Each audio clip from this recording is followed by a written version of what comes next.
There is an insidious parasite that is eating up your wealth and your path to financial freedom. It's called social media. All right, in this video and in this episode of the Afternoon Entrepreneur Show, we're going to talk about social media, what it's doing to your wealth, how to avoid it, what to do differently. I look forward to seeing you in the show.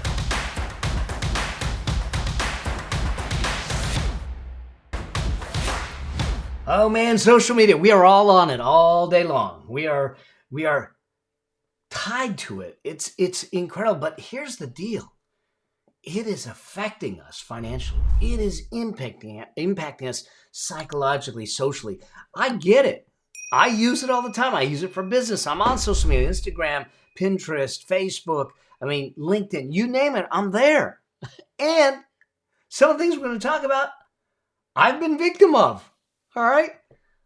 Knowingly. It's crazy. Listen, there's a recent study by Isnt that showed 88% of people are comparing themselves to what they see on social media.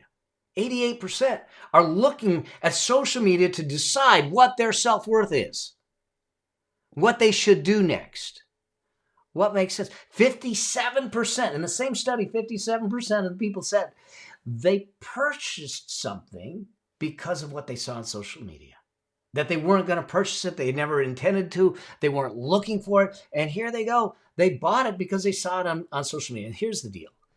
As much and as little money you have, the fact is that your habits, your buying decisions, what you do with your money is a direct driver of your financial freedom, your financial independence, your wealth, and all that. And so if we're allowing these outside forces to manipulate, to encourage, to convince us to do things that we wouldn't otherwise do, it'll destroy our financial future. So we need to be careful. We need to be intentional with what we do. Let's face it. How many times, and this happens to me, and I can point at stuff that I have, where I'm going through Instagram, and I'm looking at the phone, and all of a sudden this ad pops up, and I go, well, that's cool. And I swipe and I buy it. Now, it doesn't sound like a lot, but here's what's happening is we're getting programmed into buying things. And so there's this full-out social selling assault, if you will. And I'm not against it. I'm just want us to be conscious about it and what it's doing. So I'm going to talk about the social media spin, the social media spending spin, and why this is important and what it's doing, and the things that they do that are even more insidious than it once was. Advertising's advertising. Advertising is selling. It's been around for decades. It's been around for centuries. They used to post sales bills and stuff on poles and stuff. Now they don't have to. They just do it digitally. And so let's just look at some of the stuff in here when we do this. And that is this. The first thing is this. Some of the recent studies are showing that our screen time in social media, we spend over 153 minutes a day. 153 minutes a day on social media. Think about this for a moment. That's almost 3 hours out of the day. Okay, that's, out of 24 hours, if I'm sleeping 8, that brings me down to, 16 hours? And so 20% of those hours are on social media. What is that doing to us as a humanity? What does that mean? Now, here's the other side of that, because you take those 153 plus minutes a day on social media, and what are the social media platforms doing? And this is where we need to be careful, is they are now watching what you do, and they're digitally stocking us with advertising. It's algorithm type of advertising, that they aren't concerned that you're spending money on what you want. What they're concerned about is just that you're spending money. So they will, if you look at something, I fully believe that my wife will do some shopping on my computer. So when I go on my computer, those ads are coming up in front of me saying, hey, your wife looked at this, you might want to buy this. I mean, this is what they do. They understand your search behaviors. They understand your viewing behaviors. They understand all of that. And it goes into an algorithm, and they then put ads in front of you that they believe you'll click on. Here's the most important part. Like I said, they don't care that you're spending money on what you want or need. That's not their objective. Their objective is to get you to spend, period. And when you spend, period, there's one other aspect of it. And they don't know this, and nor do they care. And that is, they don't care if you can afford it. So you put stuff on credit cards, you buy things that maybe you weren't looking for, you didn't need, and it just looks cool, and you buy it, and you say, let's put it on a credit card. And you do that a couple times a week, it starts to add up, okay?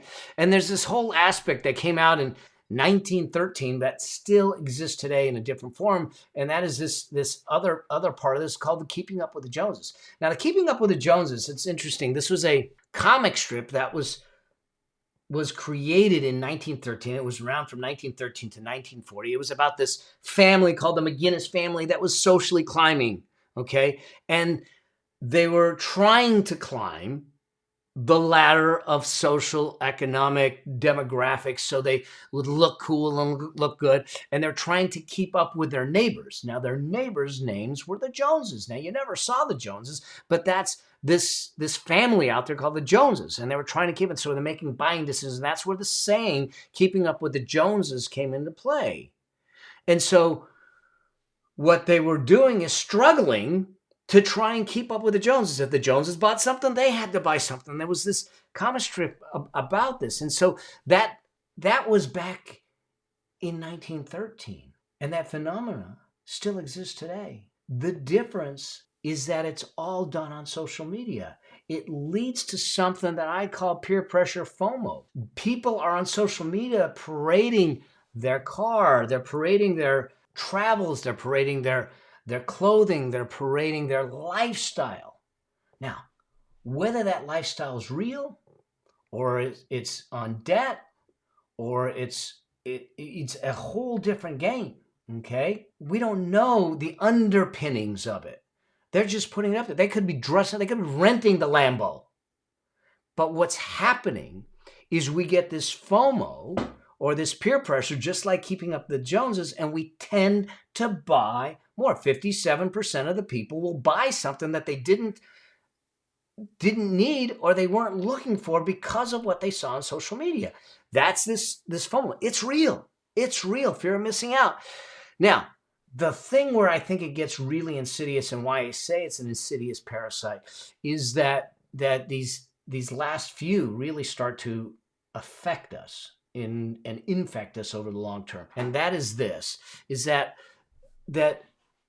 too often we use what we see on social media as a metric for net worth, okay? A self-worth metric. And it's not. It's not. We're measuring our likes, we're measuring our contacts, we're measuring the comments, we're looking at all that stuff. And sometimes it's just not healthy. Let's not even talk about the trolls, but we're using, hey, they have all this and they're traveling this way and I can't travel this way. I'm not worthy. That's a problem, okay? And that leads to all kinds of other problems. But then we go to what we recently saw back in January a year ago, is this whole idea of meme investing. So think about this. This happened with the Reddit string. You may have heard about it with the whole GameStop issue. So GameStop is a video game retailer, a walk-in bricks and mortar store with video games that you put into a computer or into a gaming console. And it wasn't doing well. It wasn't doing well. And the stock was at $4 a share, okay? And because of social media and the conversations of social media, a bunch of people started buying it. And it became a meme. They drove, because if the increase in purchasing of stock is going up at a heavy rate, you'll see a price increase in the stock. Well, this price increase went to $400. It's an interesting story if you really want to get into it. There's a lot of things going on underneath it. But I just want you to understand the dynamics and the impact of what social media can do. So they drove this GameStop price up to $400. Now, fact of the matter is this company worth $400 a share? No, it's not. It needs to change its business model. It doesn't have the profitability. It doesn't have the user base. They need to change things in order to do that. Now, it has gone up $400, and there was people that bought it $400, and it's dropped to below $100 again. So we get caught up in what we see on social media, and we presume it's real, or we get caught up in the hype, or we get caught up in the emotion, or we get caught up in the momentum and the trend, and oh my God, I don't want to miss this out. Someone I heard just made $1 million on GameStop. I better get in, and you get in late. Meme investing's a mistake. It's a horrible, horrible strategy. I'm sorry. Okay? Yeah. And so social media lends itself to that, because we never have to look at the qualifications of where this stuff is coming from. We need to critically think through it. Number 7 on this is that it perpetuates this idea of easy money. There's so many people out there that I see that are on TikTok, and they're on Instagram, and they're on Facebook, and they're promoting how you can make easy money. And you can make a killing in real estate, no money down, all these get rich quick schemes. And they are schemes. Is it possible that they made some money? Maybe. But here's what I'd invite you to do, is that if you're looking to make a buck quick, it's a mistake. Listen. It's what got me caught in the Ponzi scheme. I am no different than you. I am susceptible to the same emotional swings. I am susceptible to the same psychological impact. And I got caught up in what seemed to be, oh my God, I'm going to make 21% every 8 weeks. Okay, that sounds great, because in my mind, I started doing the math. But in my heart, I knew something didn't sound right. But I pushed it down.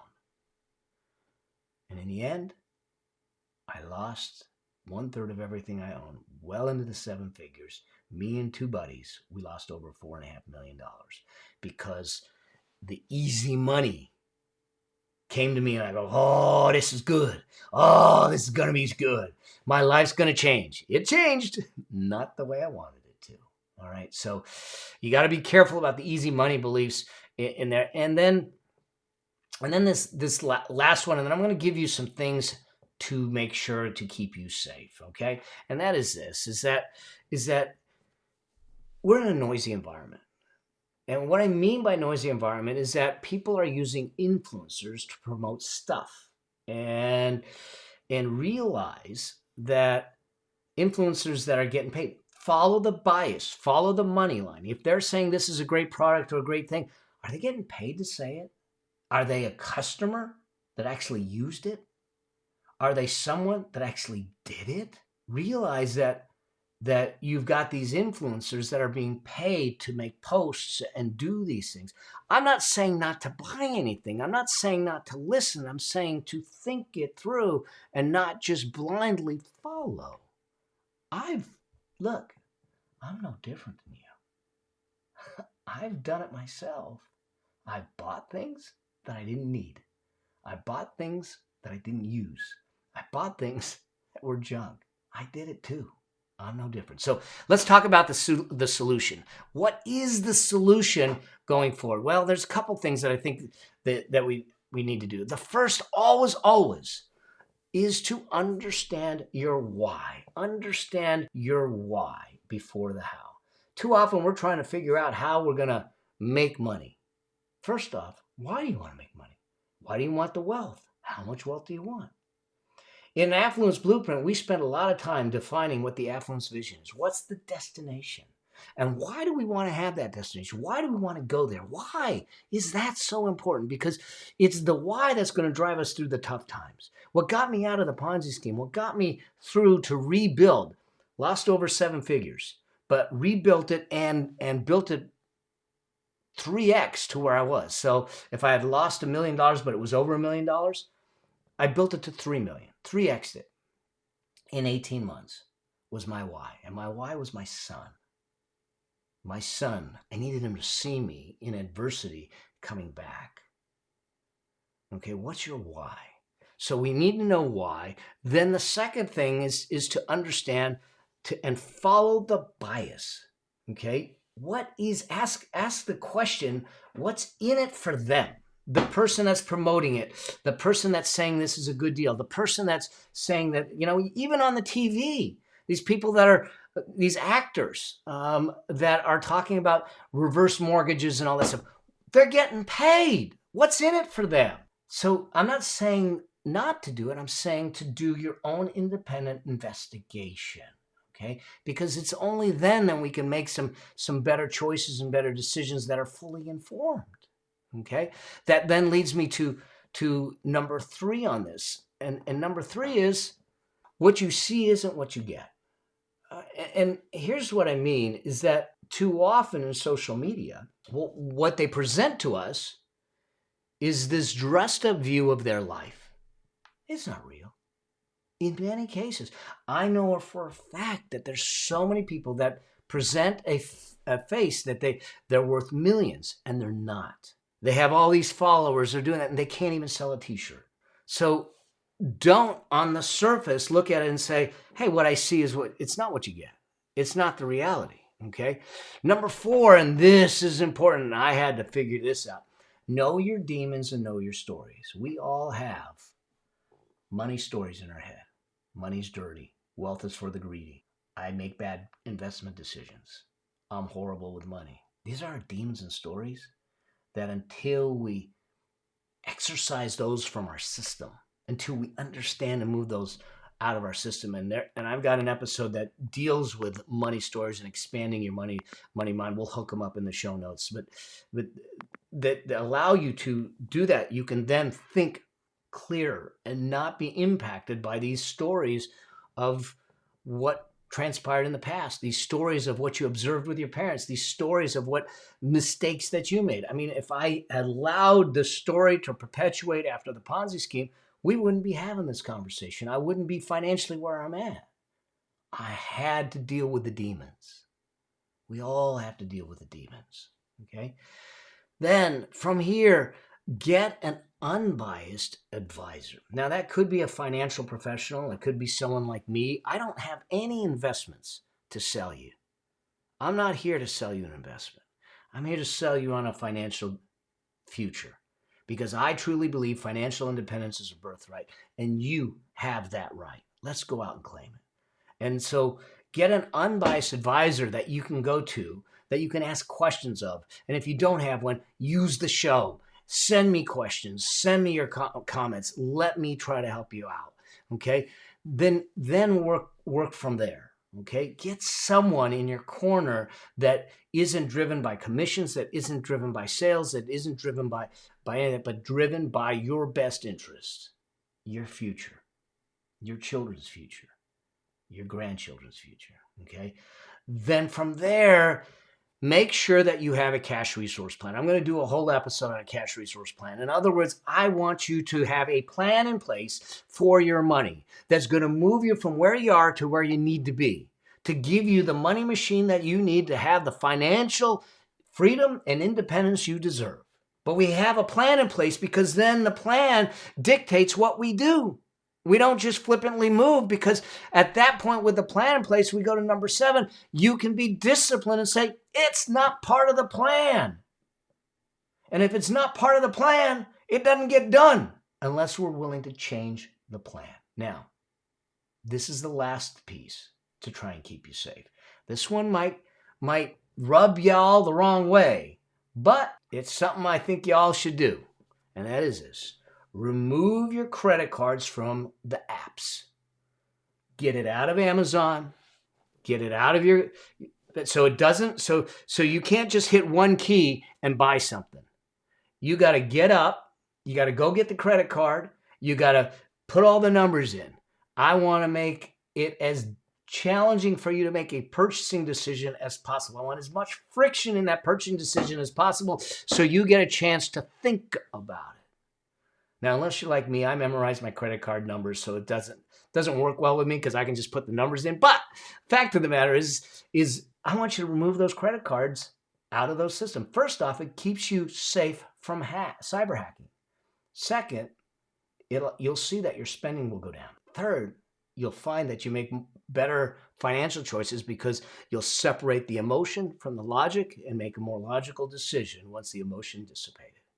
Okay? So social media can be great fun. Social media can be great for business, but social media can be an insidious parasite if we don't understand how they're using the algorithms, how they're using the ads to stalk us, how they can use psychology to get to us, and the things that might be happening to us. So I don't mean to demonize the whole thing. I just mean for us to wake up, to be aware, and to understand how that can be the parasite to our wealth and to our financial freedom in the future. So I hope that you found this useful and helpful. And if you've got questions, if things come up, do me a favor, send me a DM. People are commenting on my YouTube videos, all that stuff. Do it. Let's keep this going. Let's keep you on this journey. Now, I've got a couple of episodes I'm going to send you to because I think that they will help you on this road to financial freedom. And the first is episode 19. I'll mark that up here. It's about creating your money machine. What does it take to create your money machine? I want you to go watch that episode. And then episode 24, this is what to do with your cash. So as money is coming in the door, where do you allocate it first? Where does it go first? What do you do? Does it go into a 401k? Does it go into an emergency fund? What do you do with it first and what do you do with it next? So check out episode 19 and episode 24. We'll make sure that it's hooked up here and keep you moving forward. I hope that you found this of value. I can't wait to see you, talk to you, chat with you, meet you, and see you soar. And until we get a chance to see each other in another episode or talk on the road, always strive to live a life that outlives you. Cheers.